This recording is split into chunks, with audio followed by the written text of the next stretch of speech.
He said it so calmly that it almost sounded rehearsed. I deserve to explore my options before I settle. That sentence echoed in my head long after Robert walked out of our apartment, his gym bag slung over his shoulder like he was heading to another workout, not walking away from 4 years of my life. I'm Olivia Hawkins, 28 years old, a software developer who once believed that love was something you could build if you were patient enough. I learned the hard way some people only stay until they've used up the part of you that helps them grow. When I first met Robert, he was a small-time fitness trainer posting random clips from a crowded gym. His followers barely hit 2,000. But I saw potential. He had drive charm and that boyish grin that could light up a thumbnail. So I helped. Weeknights after debugging code for hours, I'd stay up editing his videos, adding captions, music transitions. He'd kiss my forehead and say, "You make me look better than I am." I thought that meant gratitude. It didn't. It meant entitlement dressed as affection. I bought his first ring light, his wireless mic, his gym outfits. When he couldn't afford studio space, I rearranged our living room into a makeshift set tripod backdrop, soft lights. He'd flex film post, and I'd sit on the floor with my laptop syncing audio and dreaming of the day he'd finally make it. He did, just not with me. The shift started subtle. His phone, once left on tables, began living face down. Dinner conversations turned into one-sided monologues about algorithms, collabs, and brand strategy. And the phrase that replaced "I love you" was, "My followers loved that post." One evening, I cooked pasta and poured wine, hoping to steal him back for an hour from his screens. He twirled the fork, absently, eyes glued to his phone. "Ryan says consistency is key," he mumbled. "We're planning a new challenge series. He wants Lauren in it too." I froze. Lauren Vega, the ex, the one who wasn't important anymore. My chest tightened, but I smiled anyway, trying to sound casual. "Oh, the same Lauren from your old gym crew." He nodded. "Yeah, but it's all business. She's got reach. Good synergy." Good synergy. I wanted to laugh, but the sound wouldn't come out. By our 3rd anniversary, I thought maybe I could pull us back. I'd booked a weekend getaway at a cabin in Dalat Misty Hills, pine trails, a perfect digital detox. He'd once said he wanted to shoot sunrise yoga videos there, but 2 days before the trip, he bailed. "Lauren's organizing a collab shoot," he said, barely meeting my eyes. "It's a big deal. You understand, right?" I wanted to scream, "No! I don't understand why you'd trade our anniversary for your ex's camera lens." But I just nodded because that's what I always did understand. I went alone. The cabin was quiet, almost too quiet. The air smelled like rain and loss. I sat on the balcony watching fog swallow the hills, wondering when love had started feeling like waiting for someone who never showed up. The more his follower count grew, the smaller I felt. He'd scroll at dinner, laugh at DMs from other influencers, comment heart emojis under bikini photos for engagement. When I asked about it, he rolled his eyes. "You're overreacting, Maya. It's just networking. This is how growth works." Growth. That word again. Apparently love didn't fit into his growth plan anymore. I tried to keep up. New clothes, better makeup, pretending I cared about macros and aesthetics. But the more I tried, the less he looked at me. He started hinting that I was too predictable, that he needed adventure, that maybe he'd outgrown our comfort. That night, the night he said those words, I had cooked dinner again. Simple pasta again, as if repeating the same ritual could bring back what was already gone.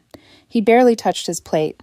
His phone buzzed endlessly until I finally said, "Can you please put that away?" He sighed dramatically, setting it down like he was humoring a child. "It's work, Maya. You wouldn't get it." "Try me," I said softly. He looked up, smirking the same smirk that used to melt me. "I just think I deserve to explore my options before I settle." The silence after that was thick, like the air itself didn't know how to move. Options. I repeated, my voice foreign to my own ears. "So what, the safe choice?" He shrugged. "You're stable, sure, but stable's not exciting. Lauren gets it. She's bold, spontaneous. She's got a vibe." That word again, vibe. A pathetic excuse for decency. I wanted to throw the wine glass, scream, beg, anything, but all I did was whisper, "So what am I to you, Robert?" He stood, slinging his gym bag over his shoulder. "You're comfortable, Maya, but comfortable isn't enough anymore." He left without another word. When the door shut, I didn't cry. Not right away. I just stood there, listening to the hum of the refrigerator, the only heartbeat left in the room. Then I looked around the camera lights, the dumbbells, the half-eaten pasta, and felt something crack inside me.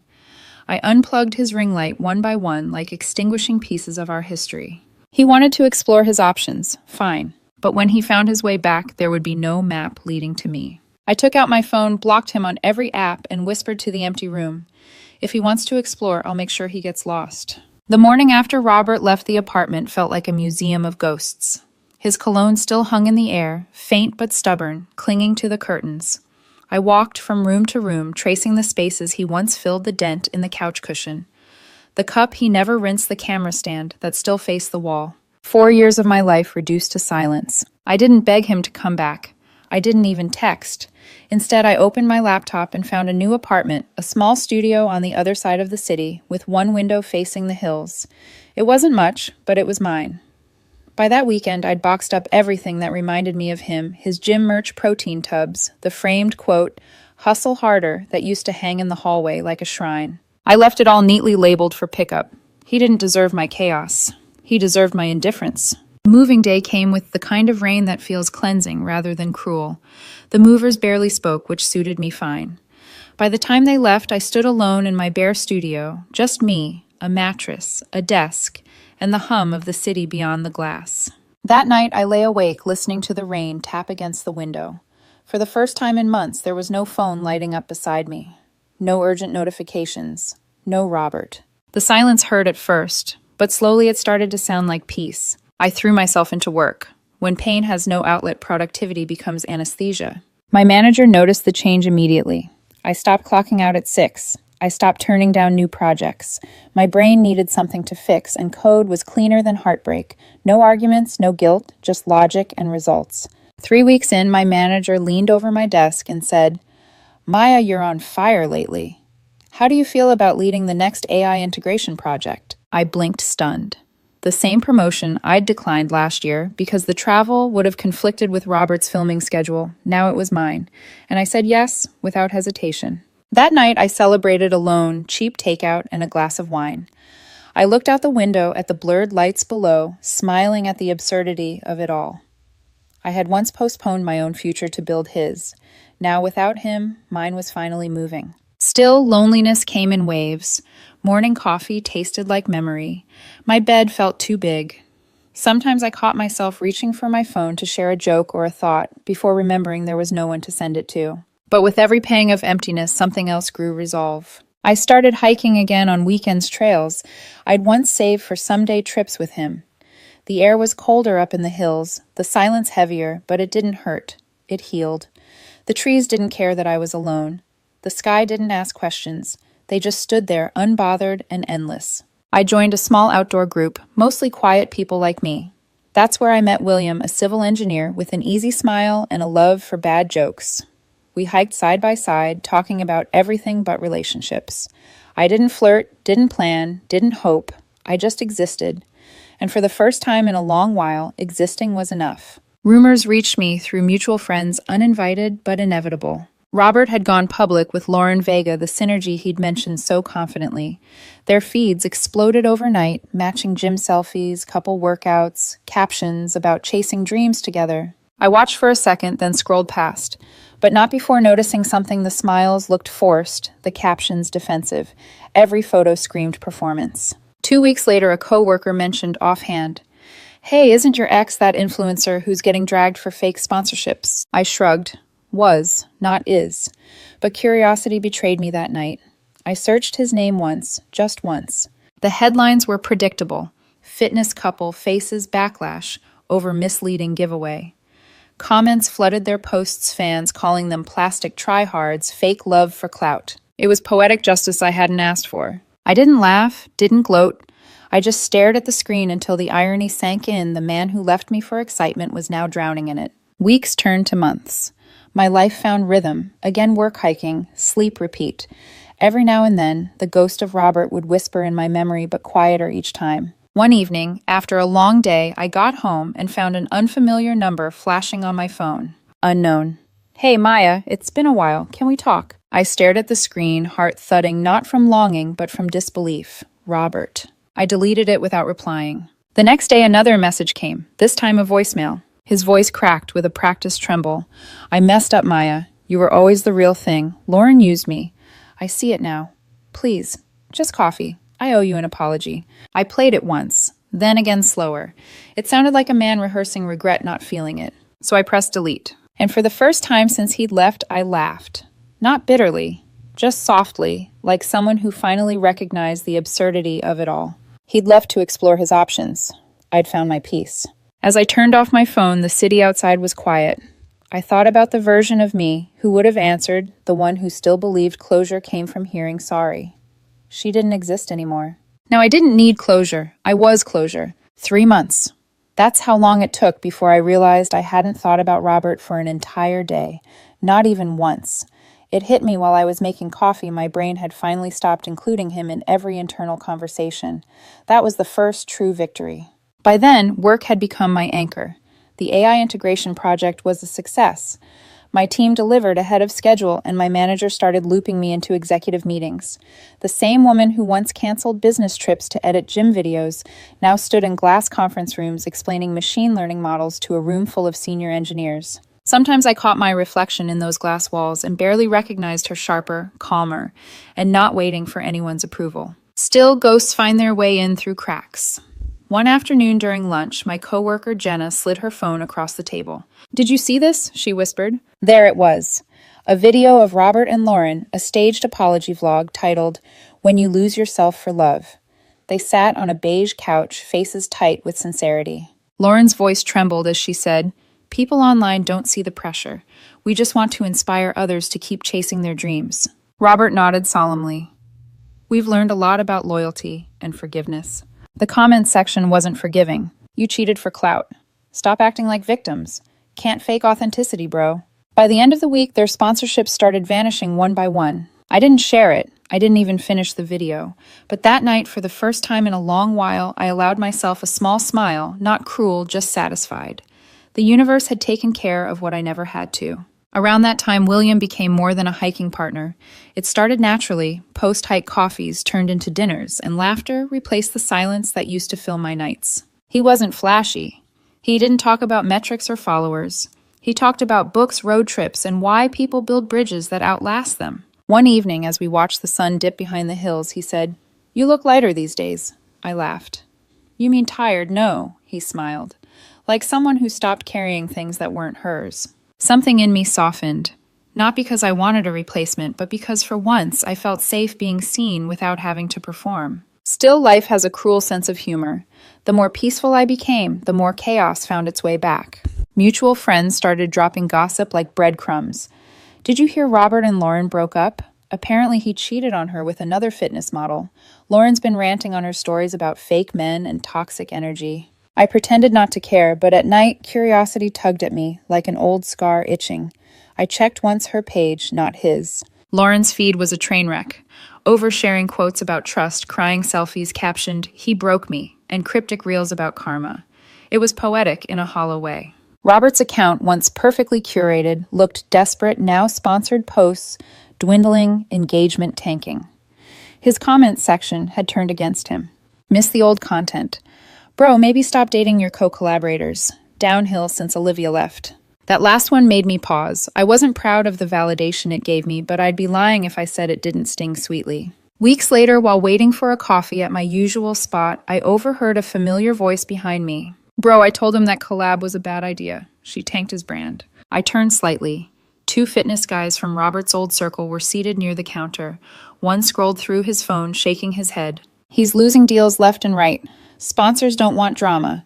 Should have stayed with that developer girl. What was her name? May Maria." "Maya," the other corrected. "Yeah, she was solid." Balanced him out. He screwed that up big time. I didn't turn around. Didn't need to. The universe had delivered the updates straight to my ears, free of charge. Later that week, William and I went hiking with our usual group. The air was sharp and clean, the kind that burns your lungs in the best way. Halfway through the trail, as mist rolled in from the valley, I stopped to catch my breath. William looked back, smiling. "You okay?" "Yeah," I said. "Just thinking how quiet it is up here." He nodded. "That's the point. Up here, everything that doesn't matter stays below." His words hit deeper than he probably intended. That night, as I drove home, I thought about how Robert once said silence made him uncomfortable. He needed noise, the constant buzz of attention. I used to think that made him passionate. Now I saw it for what it was, insecurity wearing ambition as armor. A few days later, my phone buzzed with another unknown number. I didn't answer. Then came a text, please. Just one conversation. No name, but I knew the rhythm of that desperation. I deleted it again. That evening, I got a DM on my work account, not from Robert this time, but from Lauren Vega herself. You think you're better than everyone, don't you? He's miserable because of you. I stared at the message for a moment, then laughed out loud, a deep, unbothered laugh that startled even me. I didn't reply. I just blocked her, turned off my phone, and went to bed early. Because the truth was simple, I was better off. Not better than them, just better than who I used to be. By the next month, word around the online community was that Robert had disappeared from social media entirely. His last post was a vague caption taking time to reset. The comments were merciless. You mean running from accountability reset, Elul canceled. I didn't care to check again. His reset wasn't my concern. Mine had already happened quietly, peacefully, and far away from anyone's feed. One morning, while hiking alone, I reached the top of the ridge and sat watching the sunrise spill over the city. The light washed everything gold, and for the first time I felt genuinely proud, not for surviving him, but for not letting bitterness define me. People talk about karma like it's revenge, but it's not. It's balance. Robert's downfall wasn't my victory. My healing was. It started with a number I didn't recognize. I was leaving the office, late rain, smudging the city lights outside the glass doors when my phone buzzed. Unknown. Hey, Maya. I know you probably don't want to hear from me, but please just 5 minutes. I owe you that much.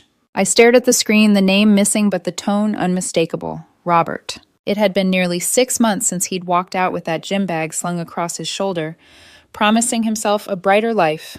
Now he was crawling back through text messages that smelled of regret and desperation.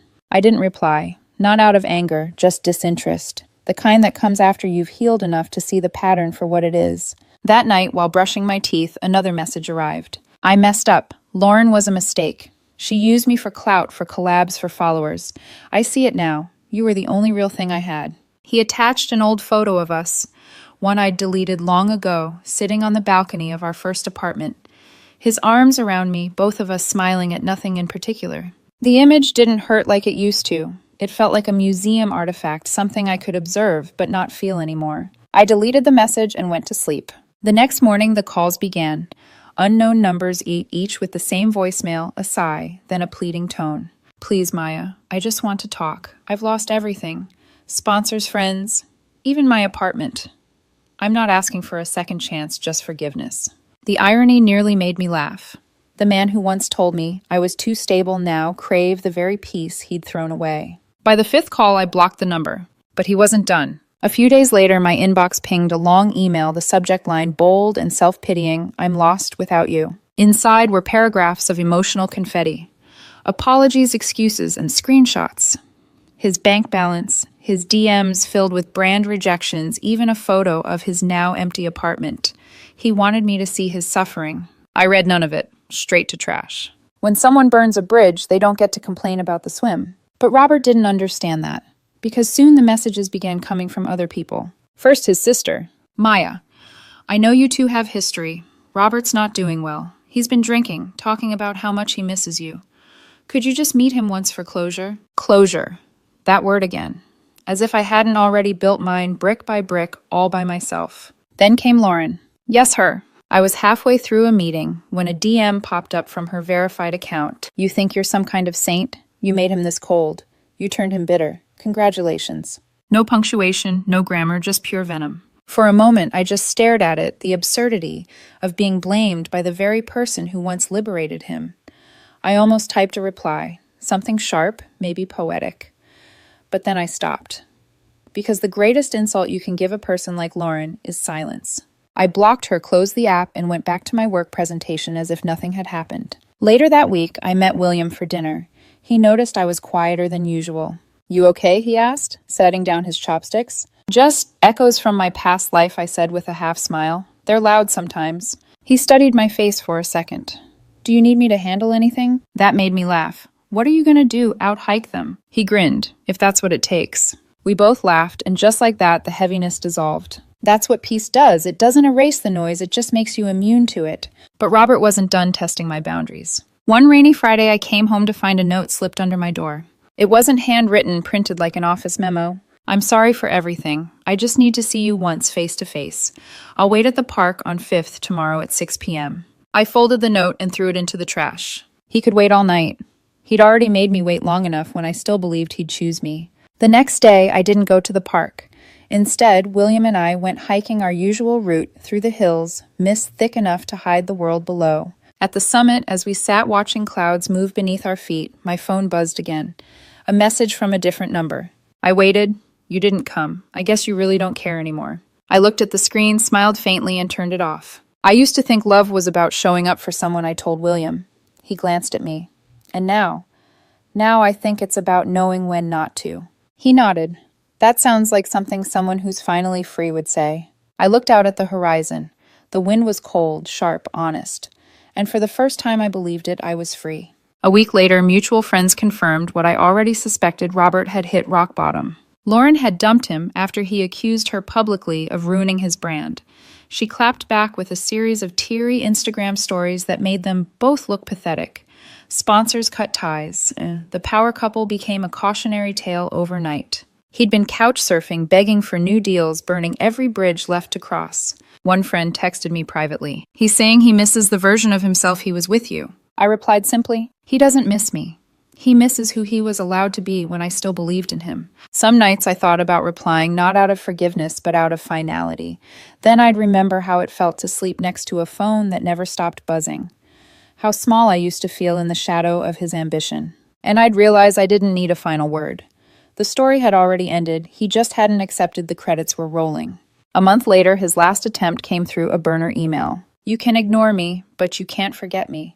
You'll realize one day that I was the only one who truly understood you. I laughed when I read it. Out loud. The kind of laugh that comes from a place so healed, it startles even you. Because he was wrong. He didn't understand me. He only understood the version of me that revolved around him. And that woman, she didn't exist anymore. It was supposed to be a simple evening, a celebration for my friend Tom's engagement hosted at a rooftop restaurant overlooking the glittering skyline. I hadn't planned on going at first. Too many people from my old circle would be there, people who once double-tapped Robert's every post. But William insisted. You've worked too hard to hide forever, he said, slipping his hand into mine. It's time people see who you are now, not who you were. He was right, so I went. The night was soft and warm, the kind of breeze that carries laughter. Fairy lights twinkled above the tables, and the air smelled faintly of champagne and grilled seafood. William looked sharp in a navy shirt, and I wore a pale dress that made me feel whole. For the first time in months, I wasn't Robert's ex. I was just Olivia, smiling, laughing, living. Tom raised a toast, glasses clinked, and music swelled. Everything felt effortless, like my life had finally balanced itself again. Until I felt it. That prickle on the back of my neck, the unmistakable sense of being watched. I turned, and there he was. Robert. He stood near the bar, clutching a drink, like it was the only thing keeping him upright. His hair was longer, messier, his once proud shoulders slightly slumped. His face was thinner eyes ringed with exhaustion. The shine that used to follow him had dulled into something fragile and hollow. I froze for a moment. William followed my gaze, his hand tightening gently around mine. Is that him? He asked quietly. I nodded once. That's him. Robert noticed me then. His eyes widened, first shock, then something else. Shame, maybe, or regret. He walked toward us, weaving through the crowd. I held my ground. The chatter around us dimmed as whispers started spreading. Maya, he said, voice rough but loud enough for nearby guests to hear. Please, can we talk? Just a minute. I kept my tone even. This isn't the time or place, Robert. Please, he repeated, desperation bleeding into every syllable. I just need to explain. I noticed people glancing our way. Phones subtly lifted. I wasn't about to let this turn into another performance, his favorite stage. There's nothing to explain, I said quietly, but he didn't stop. He took a shaky breath. I ruined everything, Maya. You were right about her. About me. I lost it all. My deals. My place. Even my name. I don't care about that anymore. I just care about you. A lump formed in my throat, not pity, but disbelief. The man who once told me I was too stable was now craving the calm I'd built without him. Before I could reply, William stepped forward slightly, his tone polite but firm. She said, this isn't the place. Robert's eyes flicked toward him, and there it was, the bitterness. You're the new guy, huh? The replacement. William didn't flinch. No, just someone who knows how to stay. The line hit harder than anything I could have said. Robert's jaw tightened. You think you've moved on, Maya? You haven't. You'll always compare everyone to me. You know it. I smiled not cruelly, but like someone who's already healed. You're right, Robert. I do compare. And that's how I know I'll never go back. A small audible gasp rippled through the nearby tables. He blinked, stunned. You think you're better than me now because you have some office job and a new guy. No, I said softly. I think I'm finally myself now. That's the difference. Then, like bad timing scripted by karma, Lauren appeared. I almost didn't recognize her at first. Her once polished image had unraveled heavy makeup hiding exhaustion. A dress too tight for comfort, her smile brittle as glass. She hovered behind Robert, drink in hand, and slurred just enough to draw attention. So this is the famous Maya, she sneered, voice louder than the music. The one who thinks she's some moral goddess. Tom's fiancé, bless her heart, tried to step in. Lauren, maybe? But Lauren waved her off, eyes locked on me. You act like you're above all this, but you love being the victim, don't you? Poor little Maya, the betrayed girlfriend who got her glow up. The crowd had gone still now. Phones were recording. I stayed calm. You should sit down, Lauren. Oh, don't act like you care, she spat. You ruined him. He's a mess because of you. William exhaled sharply. No, he's a mess because he thought other people existed to fix him. Lauren's face twisted, and for a second I saw it the full collapse behind her bravado. Her words stumbled, her mascara smudged, and her hand trembled as she tried to point at me again. You'll both regret this, she whispered, before turning abruptly, nearly spilling her drink as she walked away. Robert just stood there, deflated, the last of his pride crumbling in front of everyone. He looked at me with glassy eyes. I have nothing left, Maya. No home, no friends. I just wanted a chance to start over. My voice stayed steady. You had that chance the night you chose to leave. He swallowed hard. Please, I'm begging you, don't do this here. You did this, I said quietly. You brought this scene to a place where people came to celebrate love. Maybe you wanted an audience again. He flinched. Here's your spotlight, Robert, I added softly. Use it to remember what you lost. Tom, awkwardly protective, stepped closer. Maybe it's time you head out, man. Robert's lips parted like he might argue, but the weight of every staring eye seemed to crush him. He nodded, once muttered something unintelligible, and turned away. The door closed behind him, leaving only the murmur of guests trying to pretend the night hadn't shattered for a few minutes. I stood still, my heartbeat loud in my ears. William placed his hand on my shoulder. You okay? I nodded slowly. Yeah, just done. Later that night, after the laughter slowly returned and people began dancing again, Tom found me by the railing. She's a wreck, you know, he said softly. Lauren. Lost her brand, deals her followers. Half the influencer world's unfollowed her. Heard she's crashing on couches now. I didn't smile. I didn't need to. She'll find her own way, I said. Or she won't. Either way, that's not my story anymore. Tom raised his glass. To new stories, then. I clinked mine against his, to endings that don't need revenge. Across the rooftop, William caught my eye. That quiet, grounding smile of his, softening the world around me. As I walked back to him, I realized something. The story that once defined me had finally ended. Not with a grand confrontation, but with a quiet truth. Robert's downfall didn't heal me. Walking away did. The videos hit social media within hours of the rooftop incident. Clips of Robert's outburst, Lauren's drunken rant, my silence. One version had over 300,000 views by morning captioned, Influencer meltdown at engagement party X stays classy. I didn't repost it. I didn't even finish watching. But the comments found their way to me anyway. She handled that like a queen. He really thought he could walk back into her life after that proof that peace is louder than drama. It was surreal the internet that once idolized him was now applauding me for doing nothing. But I hadn't done it for them. I'd done it for me. Robert disappeared from social media after that night. No apologies, no explanations. Just a vanishing act that felt overdue. Lauren tried to capitalize on the chaos. She uploaded a tell-all vlog, crying about betrayal, name-dropping him in every sentence. But people had grown tired of the theatrics. The views trickled down. Comments turned brutal. This isn't healing, it's performance. Girl, take a break. Maybe stop blaming everyone else. The influencer duo that once symbolized goals became a cautionary tale of what happens when validation replaces love. I didn't gloat. I didn't celebrate their downfall. Because what I had wasn't revenge, it was release. I deleted my old photos for good, cleaned up my folders, and for the first time didn't feel like I was erasing memories, just clutter. The past stopped feeling heavy. It became background noise like the hum of a train passing by. A few weeks later, William and I hiked our favorite trail again, the same one I used to take alone when I was trying to piece myself back together. This time the air was lighter, the path familiar, but new, like it had waited for me to return when I was ready. Halfway up, William stopped to tie his shoe, then looked up at me with that quiet smile of his. You ever think about what you'd say to him now if you had to? I thought about it for a moment. The versions of me that had rehearsed that question were long gone. I'd thank him, I said finally. William raised an eyebrow. For what? For teaching me the difference between love and dependency, I said softly.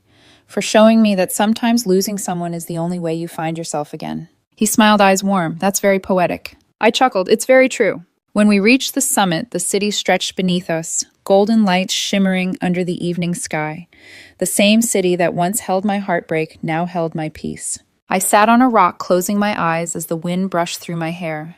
For a moment, I let the past play one last time the night Robert walked out the messages, the humiliation, the rooftop confrontation, all of it looping quietly like an old film reel. And then I let it fade, because I didn't need to rewrite the ending anymore. I'd already lived the sequel. That weekend, I journaled again, something I hadn't done in months. The first page read, "Peace isn't loud. It's the sound of not checking who's watching." I wrote about my job, my friends, the places I wanted to travel next.